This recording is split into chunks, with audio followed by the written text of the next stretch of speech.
A minha memória sempre foi fantasiosa. Quer dizer, eu considero uma pessoa com memória, mas há certos aspectos da minha memória em que entra a fantasia. O real é a realidade inteligível e a inteligibilidade que eu tenho da realidade. E a realidade é algo que está mais independente da minha própria cultura, do meu próprio pensamento, da minha própria reflexão. Porque é o seguinte, eu diria que a minha memória foi sempre uma memória em que muitos dados do real interferiram na realidade. Por isso, eu penso que muitas vezes a minha memória é muito mais uma conceptualização e até uma ideia do que propriamente um retrato levado a uma objetividade extrema. A capacidade de inteligir a realidade é um fator extremamente importante na vida das pessoas. E eu nunca quis prescindir dessa inteligibilidade. Eu desperto para a intervenção, e acho que vários da minha geração isso aconteceu, no contexto de tendências progressistas no interior da própria Igreja Católica. Eu assumi na vida algumas posições políticas por inerência de assumir que catolicamente eu tinha de assumir certas responsabilidades. No período académico, quer dizer, de formação académica, isso decorreu de uma consciência completamente assumida e plena de que ser católico implicava tomar determinadas posições. E acho que isto não é um caso singular, mas é um caso que tem de ser referido com pormenor, porque há uma configuração católico-política ou política e católica do Porto que levou a que muitos outros tivessem posições semelhantes à minha. Porquê? Porque nós, a certa altura, deparámos-nos com uma situação muito especial, que foi o Bispo do Porto, decorrente de uma carta em que escreveu a Oliveira Salazar relativamente às condições sociais vividas em Portugal, foi obrigado a não entrar em Portugal mais, porque lhe puseram, um dualismo pela frente. Ou ele entrava e o país era interdito, ou ele tinha de aceitar que Salazar não queria que ele voltasse à diocese. Ele tinha ido, penso que a Roma, ou até a Lourdes. Ele foi ao estrangeiro e no regresso não pôde voltar a Portugal, nomeadamente à sua diocese, que era a diocese do Porto. E na sua sequência, muita da minha consciência política passou por ser uma consciência de um catolicismo assumido, no contexto do que se chamava então, e penso que ainda existe hoje, mas eu já não tenho nenhuma ligação, que chamava-se Ação Católica. É interessante dizer que eu, na minha vida escolar, só tive pela primeira vez colegas rapazes na mesma sala de aula quando fui para a Universidade de Coimbra. Bem, isso, parecendo que não, é um pormenor, mas é um pormenor que tem muito significado, não é? E que revela bem como realmente a nossa educação era espartilhada e até eu penso que uma das coisas curiosas que eu descobri a nível depois da universidade é que no diálogo intelectual entre homens e mulheres pronto, me pareceu extremamente interessante as nossas diferenças e que a forma de ver masculina e a forma de ver feminina, num debate ou numa discussão, é um elemento muito enriquecedor e que eu estive privada, digamos assim, até aos 17 anos, a nível da aula, das discussões, dessa benesse, desse aspecto tão positivo. A Faculdade de Letras do Porto, nos seus primeiros anos, foi quase que exclusivamente dominada por professores que eram de estrutura bastante conservadora. E nas cadeiras havia disciplinas que era mais notória a influência de um certo dogmatismo. Quando nós tivemos filosofia medieval e cultura medieval, nós apercebemos-nos uns tantos no meu curso que tínhamos, que nos estavam a ser ministradas orientações e interpretações marcadamente conservadoras do ponto de vista do catolicismo. Quer dizer, havia uma mensagem de tal modo conservadora que nós considerávamos isso insuportável. Nós começamos, então, a perceber que era importante não nos deixarmos levar por essa interpretação, tanto mais que nós já estávamos aproximando, claro, do Concílio do Vaticano II. E isso levava a que havia uma certa consciência, que havia certos pontos de vista que eram pontos de vista completamente ultrapassados. E então, alguns do meu curso e outras pessoas de outros cursos, e curiosamente Francisco Sá Carneiro, passámos não digo que fossem todos os domingos, mas talvez quinzenalmente, ou pelo menos quinzenalmente, mas talvez até, certas vezes, semanalmente, a reunirmos-nos ao domingo, no Convento de Cristo Rei. Nós nos apercebemos, durante essas sessões no Convento de Cristo Rei, de que o mundo era muito mais largo da interpretação, quer dos processos históricos, quer dos processos atuais, e contactámos com autores. Alguns eram proibidos, mas conseguia-se sempre um exemplar, ou faziam-se fotocópias. Da altura já se tentava contornar essas situações. E eu, na minha formação, a partir dessa altura, por conseguinte, segundo, terceiro, quarto ano de faculdade, eu lidei com todos os grandes autores mundiais que tinham perspectivas dentro do catolicismo de questionar o modelo conservador.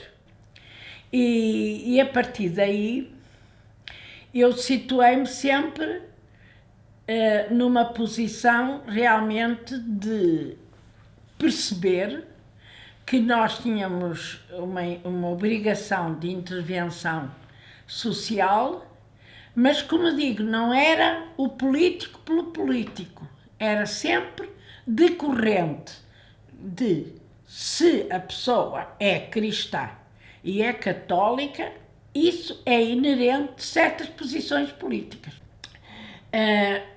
Quando eu estava já no fim do liceu, eu tive então contacto pela primeira vez com o Graal. E ouvi falar da Teresa Santa Clara Gomes e da Lourdes Pinta Silva. Foi aí, ainda eu estava no liceu. Eu era presidente da JEC no liceu, Rainha Santa Isabel, e então aí eu tive contacto com a Teresa Santa Clara Gomes. Então eu passei a ter uma perspectiva também muito nítida sobre o papel da mulher. Quando eu regressei em 69, eu ainda não tinha feito doutoramento. Eu fiz as cadeiras, as disciplinas necessárias para o doutoramento até 69.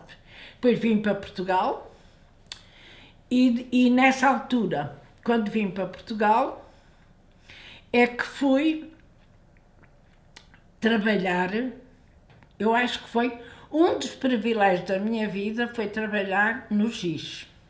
O professor Cedas Nunes era licenciado em Economia,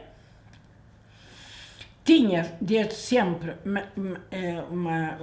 manifestado muito interesse pelas ciências sociais e foi o introdutor em Portugal das ciências sociais. Como é que o professor Cedas Nunes conseguiu criar esta exceção no contexto do país? Como é que se podia alvejar uma área nova, que era uma área perturbadora, naturalmente, num contexto como era o contexto da época? Então, o sistema era extremamente interessante. Eu acho que foi de uma grande habilidade da parte do professor Adérito Cedas Nunes, era o nome completo. Então, foi que ele conseguia que nós fôssemos pagos por instituições diversas e não ganhávamos todos o mesmo. Isso é que era curioso. Uns eram pagos pela Gulbenkian, havia quem era pago pelo Ministério das Corporações e havia uns casos, como o meu, que éramos pagos pelo Gabinete Técnico da Presidência do Conselho de Ministros. Nós éramos de formações muito diferentes. Eu estava numa sala com um economista, o Sérgio Lopes. Lembro que havia outra sala em que estava uma pessoa de germânicas, uma pessoa de românicas. Havia outras salas que estava um engenheiro químico, outros com formação em agronomia. Eu penso que se havia repetida uma formação, era uma ou duas vezes. E éramos talvez no total 12. Inicialmente, então, estávamos na Rua do Queiras, depois passámos para a Rua Miguel Lupi, já para um andar completamente para o Gabinete de Investigações Sociais, para o GIS, como era conhecido, e a nossa função era alimentar a revista Análise Social. O professor Cedas Nunes dava-nos uma liberdade total. Ele seria autoritário, mas era muito especial. O professor Cedas Nunes era muito especial. E eu devo-lhe uma marca para a vida inteira, que foi o entusiasmo pelo trabalho interdisciplinar. Ora, voltando à questão da intervenção cívica, eu nunca fui eu sou uma pessoa, e acho que posso falar disso, quase que é uma constante da minha vida, que tenho um pensamento político de esquerda, mas nunca fui partidária, e assim como nunca fui ligada a um pensamento filosófico, ou uma filosofia, ou uma tendência assim, tanto fechada nela, eu sinto-me que me movo na esquerda, até em muitos aspectos na extrema esquerda, mas não tenho, e acho que não tem a ver comigo, o partidarismo, nem tem a ver comigo o fixar-me. Eu, por exemplo, esta semana, para mim foi aterrador, aterrador. Eu fiquei completamente dominada face a tudo que estava a acontecer na invasão do Capitólio. Nenhum acontecimento em Portugal teve mais força do que isso, para mim, pelo facto de ser Portugal. Eu, por exemplo, tenho falado com pessoas que me dizem, é questão do Covid, outros que dizem, vejam os debates televisivos. Eu, para mim, acho que realmente superou tudo nesta semana a barbárie. Quer dizer, eu fiquei a perceber o que foi a chegada dos bárbaros a Roma. E comecei estou muito habituada a ler o Washington Post, o New York Times, ouvi a CNN, e então tentei fazer digamos, um giro por vários, pelo Devoir de Montreal e pela BBC, o The Guardian, etc., começar a ver o que é que estava a acontecer. E vi aquelas imagens, pronto, sincronizada. E para mim foi muito aflitivo. Isto é um aspecto que provavelmente tem a ver com a minha formação filosófica. Quer dizer, preocupa-me muito o que se passa em Lisboa, o que se passa em Portugal, o que se passa... Mas eu vibro com um acontecimento que tenha a ver à escala mundial. Por exemplo, anteontem, fiquei maravilhada de receber e de estar a ver como algo que me alegrou muito no Brasil. O Brasil estava com problemas seríssimos em relação à vacina, porque de facto tem um presidente que é destituído de qualquer classificação. Eu acho que não vale a pena sequer classificá-lo. É um monstro, eu acho. E então, dentro da sua monstruosidade, ele não se tem preocupado nada com as vacinas. E então mandaram-me um pequeno vídeo do Butantan, que para os portugueses talvez não diga nada na generalidade, mas é um grande centro de pesquisa de toda a América Latina, sediada em São Paulo, e que tem a ver com vacinas, porque se há país na América do Sul que foi de ponta em questões que têm a ver com a cólera, que têm a ver com as tentativas higienistas, que têm a ver com todos os problemas da malária, com a doença de Chagas, com todas essas questões que se põem quem vai para o Rio de Janeiro e vê os mangais e vê e percebe que realmente a febre amarela. E o Brasil, quer pela Fiocruz, a Fundação Oswaldo Cruz, quer pelo Butantan, quer por outros pequenos outros focos relacionados, quer com o Butantan, quer com a Fundação realmente Oswaldo Cruz, espalhados pelo Brasil, que é um continente, no fim de contas, mais que um país, e ver reunidos, então, à volta de uma mesa, a direção do Butantan à espera de saber quais tinham sido as decisões das instâncias mundiais apropriadas sobre a validade da vacina do Butantan.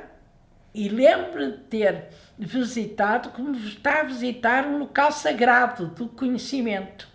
E fiquei muito contente porque não me decepcionou, não é? Na situação atual, o Butantan conseguiu superar todas as deficiências da falta de qualidade de um presidente, porque tem uma produção de conhecimento e agentes do conhecimento que se contrapõem. E o Brasil tem coisas destas. E por isso é que eu reagi bem e disse, olha, ao contraponto, realmente, por um lado, a invasão do Capitólio e, por outro lado, um nicho de conhecimento que é útil para um povo. E então, muito interessante isso, e foi na mesma semana, melhor dito, o Capitólio foi a semana passada e foi domingo ou segunda que uma amiga minha me mandou dizer a alegria que eles estavam a sentir de terem instituições científicas que conseguiam suprir as deficiências políticas. Eu devo dizer, porque é importante, que eu não fiz a tese sobre a Simone Weil por qualquer preocupação consciente de feminismo. Eu tenho de destacar este aspecto. Conscientemente, eu não escolhi Simone Weil porque queria escolher uma mulher. Mas, como eu já falei, eu hesitei entre Edith Stein e Simone Weil. Eu nunca pensei em fazer sobre um homem. É diferente. Alguma coisa eu devo ter tido a noção, porque eu preparei-me para a primeira pergunta que iria sair no júri da defesa da tese. E, de facto, o primeiro arguente foi o professor Eduardo Abranches Sobral, que era, à partida, talvez esperasse que eu o tivesse escolhido para meu orientador. E ele talvez tivesse tido algum desgosto de eu não o ter escolhido. Eu tinha escolhido o tal jesuíta, o Júlio Fragata. Mas o Eduardo Sobral é que era o diretor de curso, se pode chamar, não sei se chamava assim. E o professor Eduardo Sobral disse-me, fez-me esta... eu gostava que a Ana Luísa me explicasse por que razão escolheu uma mulher para fazer a tese e que me explicasse porque é que nunca... E me explicasse uma coisa que eu não percebo muito bem, porque é que não houve nenhum homem que a satisfizesse, foi assim o termo, satisfizesse em filosofia. E nessa altura eu expliquei algo que foi uma constante da minha vida do ponto de vista da filosofia. O meu interesse é mais aplicar a minha formação filosófica a um objeto, seja ele tradicionalmente filosófico ou não, do que pegar num objeto à partida filosófico. E neste momento, pronto, eu tracei, de certa maneira, uma síntese do que viria a ser o meu interesse. Eu trabalhei, no caso da Simone e no caso do Teilhard, trabalhei pensadores. Eu não considero, não sei, eu distingo bastante o que é o pensador e o filósofo. Não sei se sei muito bem explicar a diferença, mas eu acho que, eu consigo distinguir,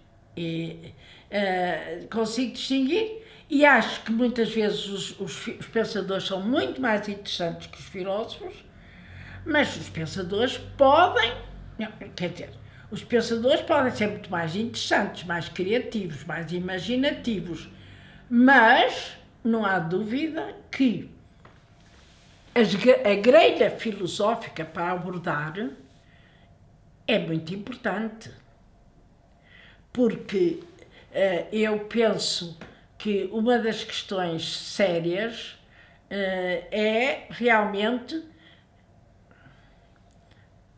como trabalhar com rigor. Há um rigor filosófico. Eu, nas aulas na Faculdade de Ciências, dizia sempre aos alunos: eu respeito o rigor científico. Agora, não é o único rigor. Também há um rigor filosófico.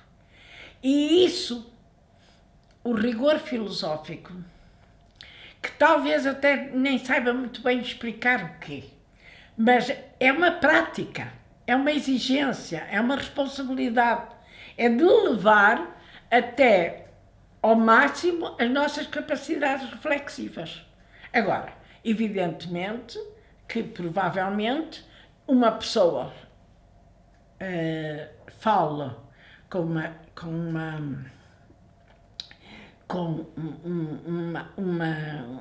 uns horizontes maiores ou menores, não é? Agora, por exemplo, eu, quando leio qualquer coisa, de cariz filosófico ou não, eu terei sempre a tendência, isso já é incontrolável, de verificar se é rigoroso ou não. E penso que é muito dramático que nós, em Portugal, nem sempre tenhamos tido e nem tenhamos na atualidade a preocupação de perceber que a formação filosófica, a formação em filosofia, mesmo que seja a que se é dada no liceu, é fulcral para nós termos um cidadão e um eleitor crítico. A filosofia é, seguramente, eu não digo a única disciplina, mas uma disciplina que no contexto do ensino secundário é fundamental para nós criarmos cidadãos capazes de repudiar a barbárie. E isso aprende-se. Isso aprende-se. Aprende-se em contextos que me parecem, tem de ser o liceu e depois tem de ser a própria, claro, evidentemente, depois há as formações da própria especialidade. Mas o latim e o grego, por exemplo, que eu recebi na minha formação, eu acho que foram disciplinas estruturantes. Eu não falo grego, eu não falo latim, mas ainda bem que tive aulas de grego e de latim. Eu para mim, acho, e provavelmente outras pessoas dirão outras disciplinas, mas a filosofia é uma disciplina estruturante. E isso, quer dizer, eu desafio a provarem-me o contrário.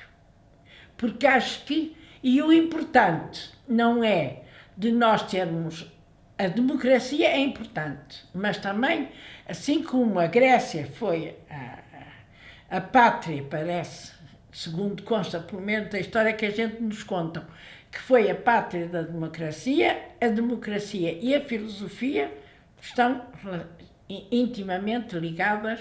Os debates na Ágora e todas essas coisas são fundamentais. E se nós separamos filosofia e democracia, então temos uma democracia, como estamos agora a ver, em contextos, quer dizer, que são horripilantes do ponto de vista da chamada civilização. É barbárie. E a barbárie é feita tem uma percentagem de ignorância e tem uma percentagem de falta de estrutura.